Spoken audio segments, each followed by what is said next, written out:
Oluchi was the pride of her parents, Mr. and Mrs. Okafor.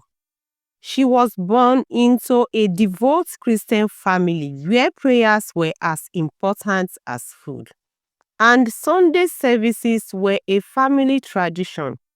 From a young age, Oluchi was taught the values of honesty, humility, and purity. She attended church practice, memorized Bible verses, and was always eager to impress her parents with her moral uprightness.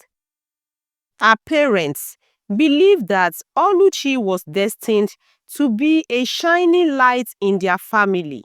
They often said, Oluchi, you are a city set on a hill.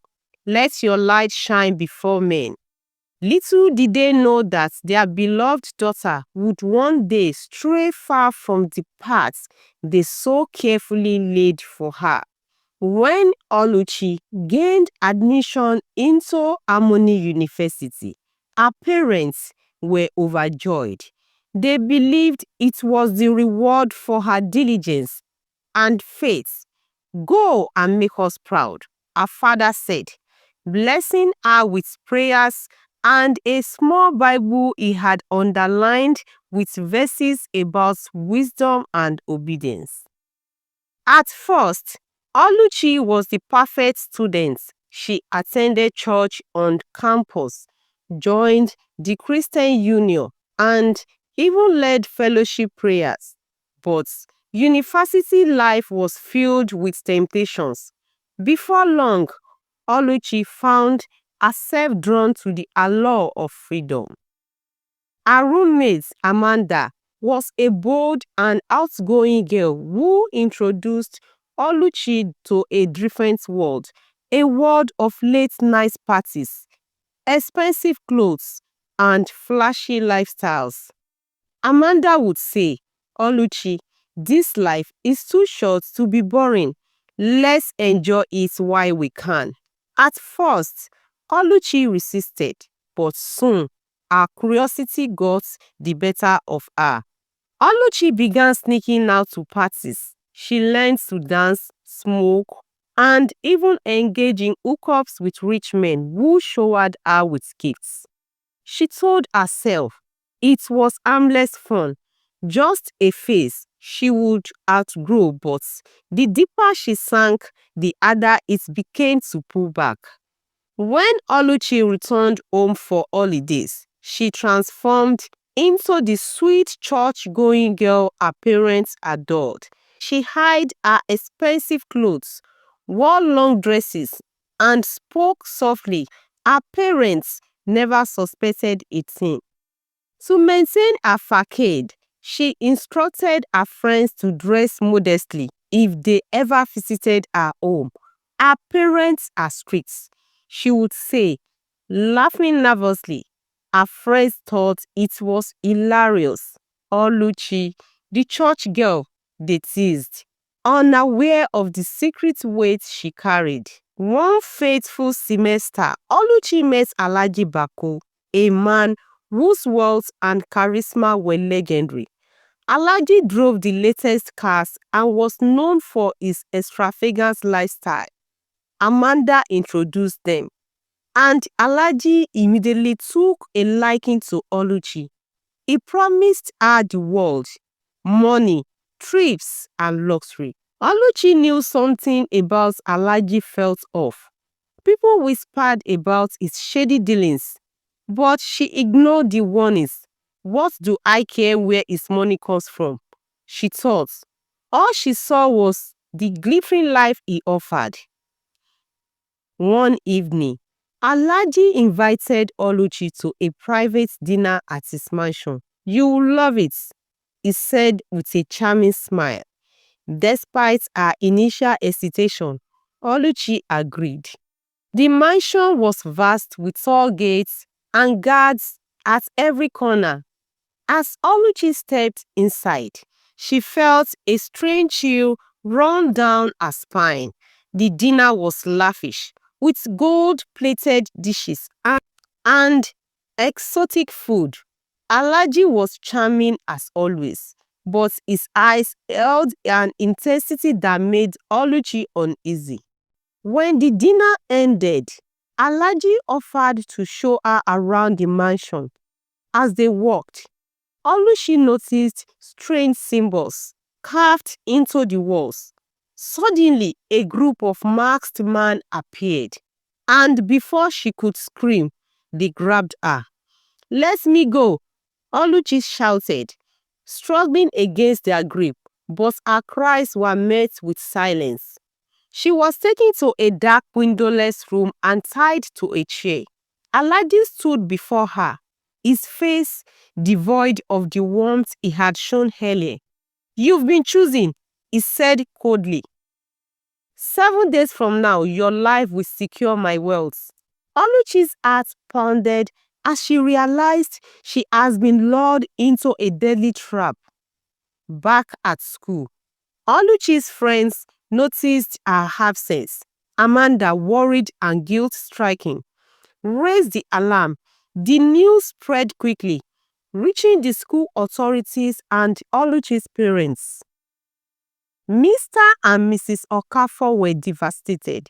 "Our Oluchi is missing," her mother cried, clutching her chest.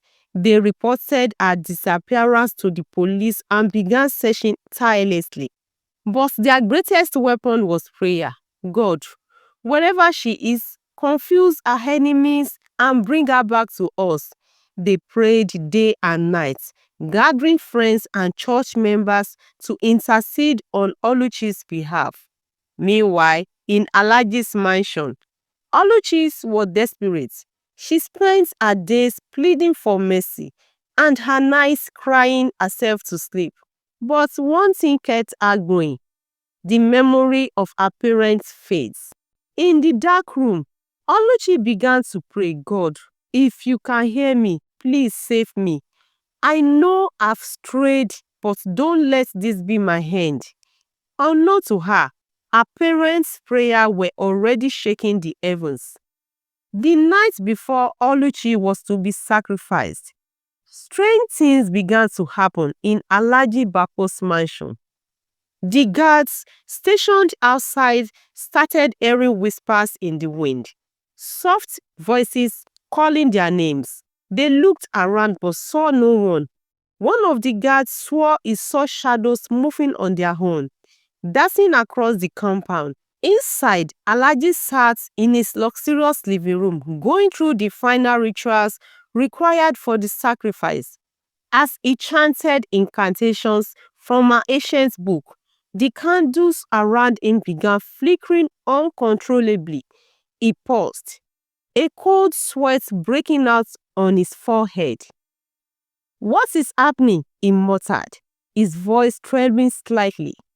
Suddenly, the lights in the mansion went off. The entire house was plunged into darkness, except for the room Oluchi was held captive. A soft, warm glow enveloped her, and for the first time in days, she felt peace.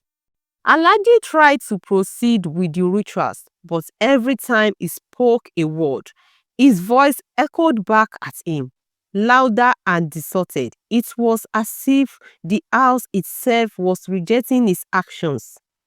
That same night, one of Alaji's trusted aides, Musa, began feeling uneasy. Musa had always known that Alaji's wealth was tied to dark practices, but something about this particular ritual felt wrong. He had overheard that the girl they were holding was just a student, and the thought of sacrificing someone so young disturbed him deeply. "Why should she die for his greed?" Musa whispered to himself, overwhelmed by guilt. Musa made a decision. He crept to the room where Oluchi was tied up, carefully to avoid the other guards. Opening the door quietly, he whispered, "Don't make a sound. I am here to help you." Oluchi's eyes widened with hope. "Please, get me out of here," she begged. Musa quickly untied her and led her out through a hidden passageway. that only he and a few others knew about. As they navigated the dark corridors, strange sound echoed around them, doors slamming, footsteps in the distance. "We must be hurry," Musa said, his voice trembling. Just as they reached the gates, one of the guards spotted them and raised an alarm. "Stop them," he shouted. Musa grabbed Oluchi's hand and pushed her through the gates. "Run, don't stop until you are far away," he yelled before turning back to face the oncoming guards. Oluchi hesitated for a moment, looking back at the man who had risked everything to save her. But when she heard the guards approaching, she ran as fast as she could into the night. Back in Oluchi's hometown, her parents refused to give up hope. They organized a prayer vigil. Gathering the entire church community, the pastor declared, "God will expose the evil plans of the wicked and deliver Oluchi from their hands." As the prayers intensified, news of Oluchi's disappearance spread to nearby towns. The police poured on by pressure from the university, and Oluchi's family expanded their search. They questioned Alaji Bako, who denied any knowledge of her whereabouts. But Alaji was far from calm. The failed ritual had shaken him, and he feared the repercussions from his secret society. His wealth and power were tied to street agreements, and failing to fulfill his end of the bargain could lead to devastating consequences. Oluchi ran until her legs gave out. She found herself in a dense forest, the trees towering over her like silent sentinels. She collapsed by a tree, gasping for breath. The reality of her situation hit her. She had no phone, no money, and no idea where she was. "God, what do I do now?" she whispered, tears streaming down her face.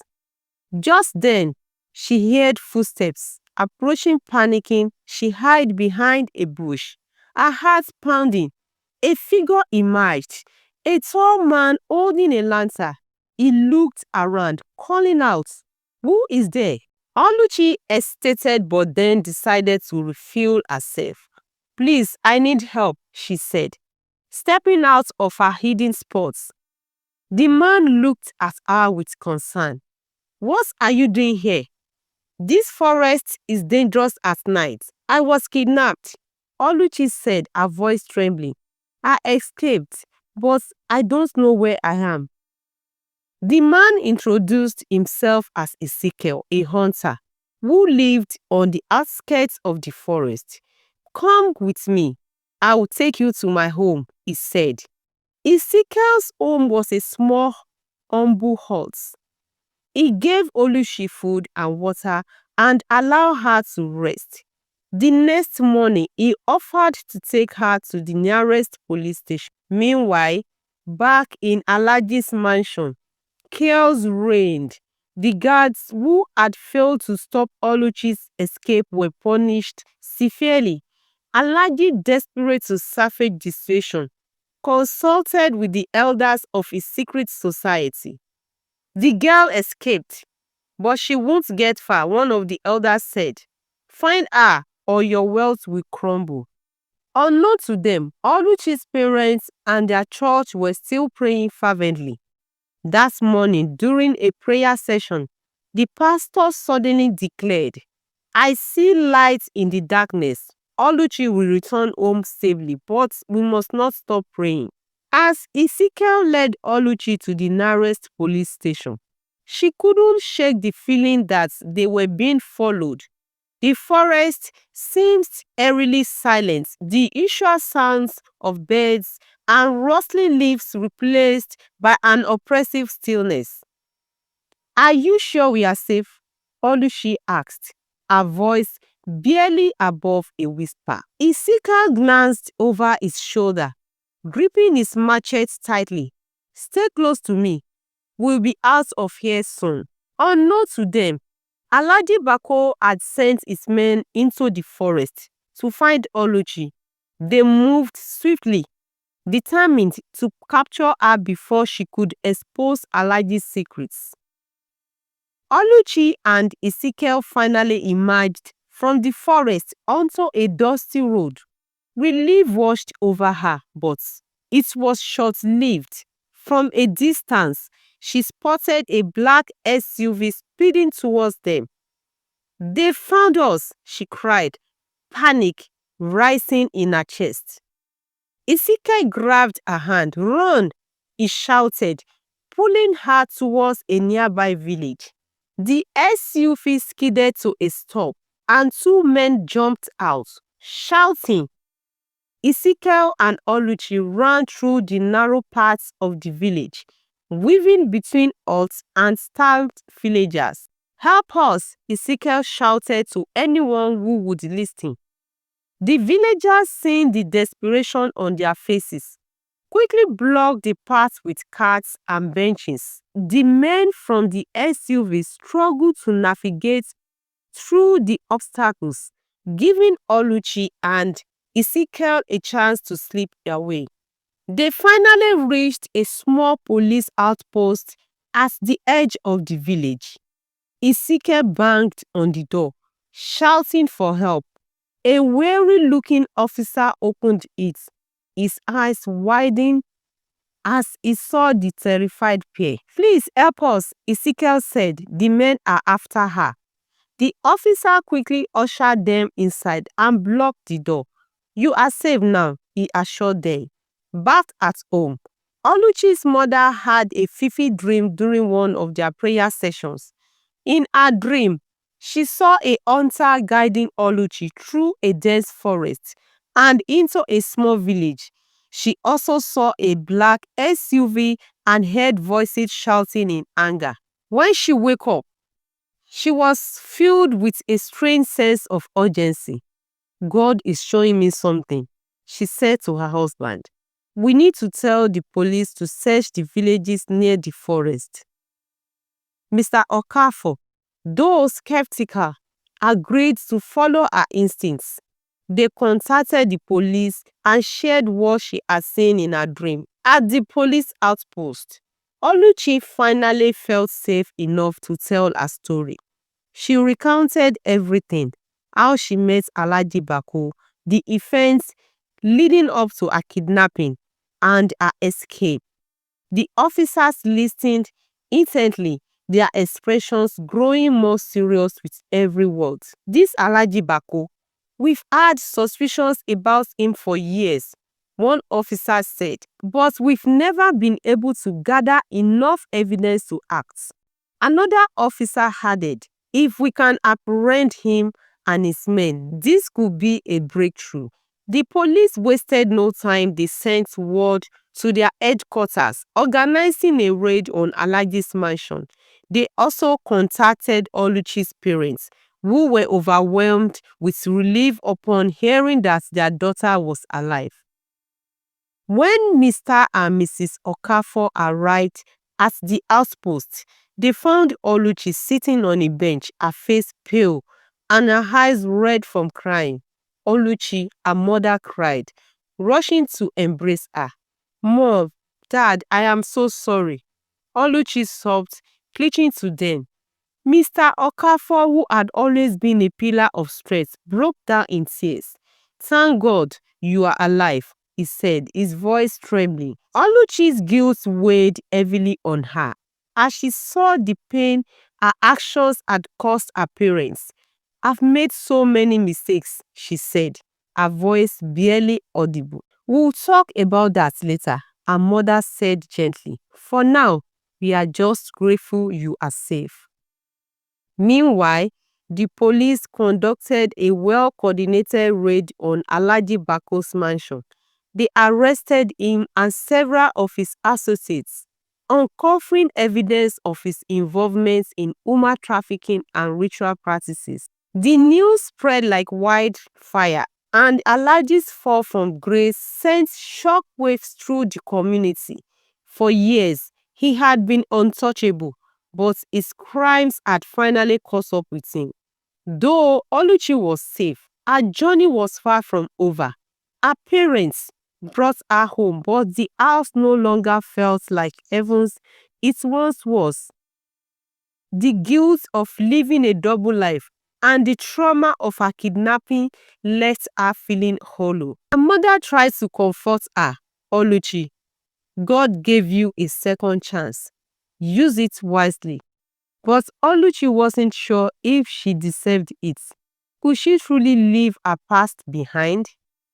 At home, Oluchi struggled to adjust to her old life. The warmth of her family and their unwavering faith in God made her feel both loved and ashamed. Her mother spent hours praying with her, asking God to heal her spirit and judge her onto the right path. One night, as she lay in bed, the events of the past weeks replayed in her mind. She thought about her friends at school, the dangerous choices she had made, and how close she had come to losing her life. Why did I waste my life like this? She whispered into the darkness, tears streaming down her face as she realized how much her parents had trusted her, only for her to betray that trust.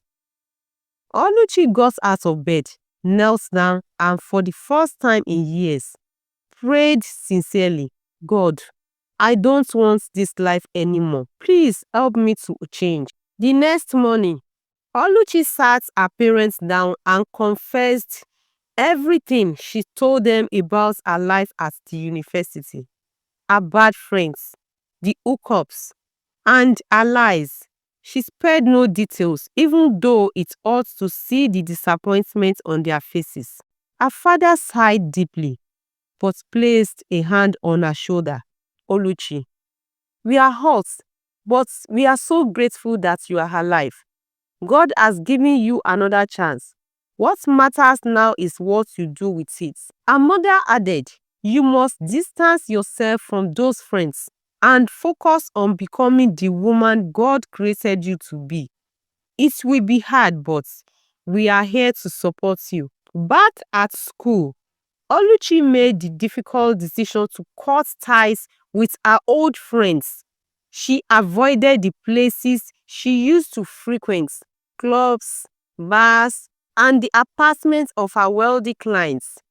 Some of her friends mocked her. Oluchi, don't be boring. Life is too short to live like a saint, one of them said.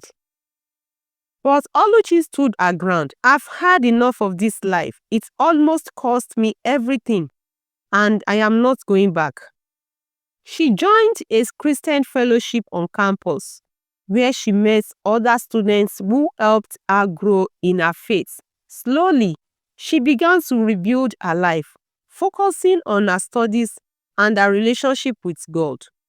Meanwhile, the news of Alaji Bako's arrest continued to dominate the headlines. The mansion was seized, and his assets were frozen. During the trial, more victims came forward exposing the extent of his crimes. For Oluchi, the sight of him in handcuffs was a sobering reminder of how close she had come to destruction. She vowed never to allow greed or temptation to lead her astray again. Months turned into years, and Oluchi's transformation became evident to everyone who knew her. She graduated with honors and returned home to work in her father's business. She also became an advocate for young girls, sharing her story to warn them about the dangers of bad company and reckless living. One Sunday, during a church service, she stood before the congregation to give her testimony. I was lost, but God found me, she said. I made mistakes, but His grace gave me another chance. If you are living a double life, thinking you can fool everyone, remember that you can't fool God. Turn back before it's too late. Moral lesson. Oluchi's story teaches us that the choices we make can lead us down paths of destruction. But it is never too late to turn back.